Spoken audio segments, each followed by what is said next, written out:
یہ تو آپ کو پتا ہے کہ پچھلے ہفتے اسرائیل نے ایران پر حملہ کر کے ایک اور محاذ کھول دیا ہے۔ اسرائیل نے کہا کہ اس نے ان حملوں میں ایران کی فوجی اور جوہری تنصیبات، ٹاپ فوجی کمانڈرز اور نیوکلیئر سائنٹسٹس کو نشانہ بنایا۔ اس کے علاوہ اسرائیل نے غزہ کی ہی طرح تہران کے شہریوں سے کہا کہ وہ فوراً شہر چھوڑ کر کہیں چلے جائیں۔ اسی قسم کی بات امریکی صدر ٹرمپ نے بھی کی۔ ایران نے کہا کہ اسرائیلی حملوں میں زیادہ تر عام شہری ہلاک ہوئے۔ ایران نے جوابی کارروائی کی اور اسرائیل پر ڈرونز اور میزائل سے حملے کیے۔ ان میں سے کچھ میزائلز اسرائیلی دارالحکومت تل اویو سمیت کئی اسرائیلی شہروں پر گرے اور ایک آئل پلانٹ بھی ان کی زد میں آیا۔ جنگ تو ہم سب اپنے سکرینز پر ریئل ٹائم میں دیکھ ہی رہے ہیں، لیکن اس وقت جو سوال شاید سب کے ذہن میں ہے وہ یہ ہے کہ اسرائیل نے اچانک ایران پر اس طرح حملہ کیوں کیا اور ایران کا جوہری پروگرام اس قدر متنازع کیوں ہے۔ اسرائیل اور مغربی ممالک کو ایران کے جوہری پروگرام سے آخر کیا مسئلہ ہے؟ آج سیربین میں انہی سوالوں کا جواب دینے کی کوشش کریں گے۔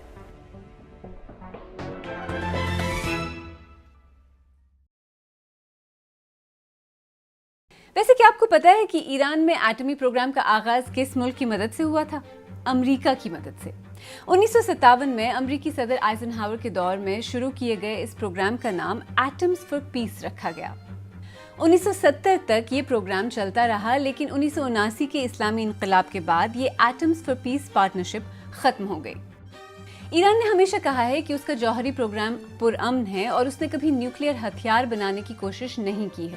تاہم اقوام متحدہ کے جوہری نگراں ادارے international atomic energy agency IAEA کی ایک دہائی تک جاری رہنے والی تحقیقات کے دوران اس طرح کے شواہد ملے کہ 1980 کے اواخر سے 2003 تک ایران کی حکومت نے ایک نیوکلیئر یا ایٹمی بم بنانے کے لیے کئی اقدامات کیے۔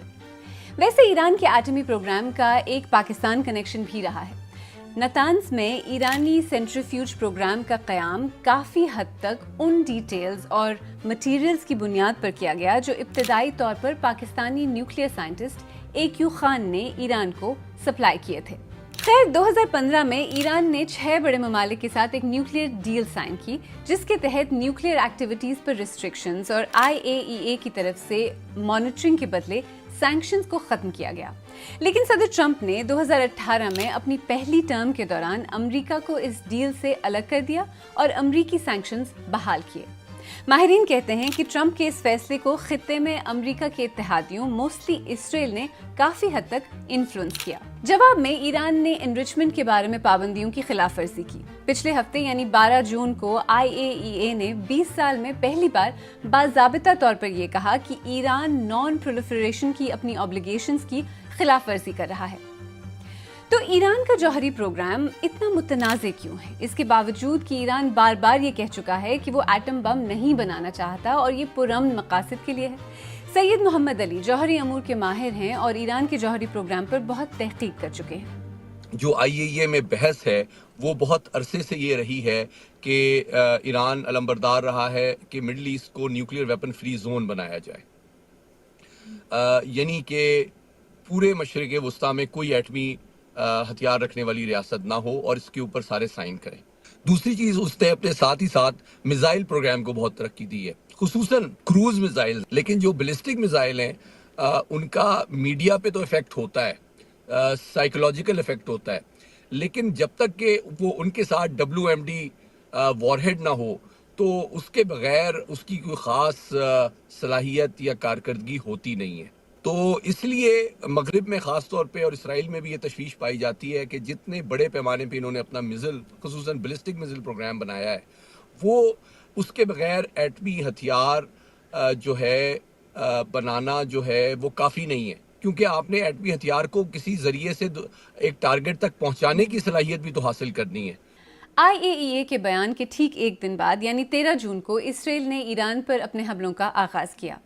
اسرائیل کے اہداف میں سر فہرست ایران کی نیوکلیئر فیسلٹیز ہی تھیں۔ ایران کا نیوکلیئر پروگرام، جو کہ وہ کہتا ہے پرامن ہے، کافی وسیع ہے اور یہ کئی تنصیبات یا سائٹس پر مشتمل ہے۔ تو اب تک ایران کی نیوکلیئر تنصیبات کو کتنا نقصان پہنچا ہے؟ IAEA کے سربراہ رافیل گروسی نے اقوام متحدہ کی سیکیورٹی کونسل کو بتایا کہ نتانز پلانٹ کا ابو گراؤنڈ پارٹ یعنی زمین کے اوپر بنا ہوا حصہ تباہ ہو چکا ہے۔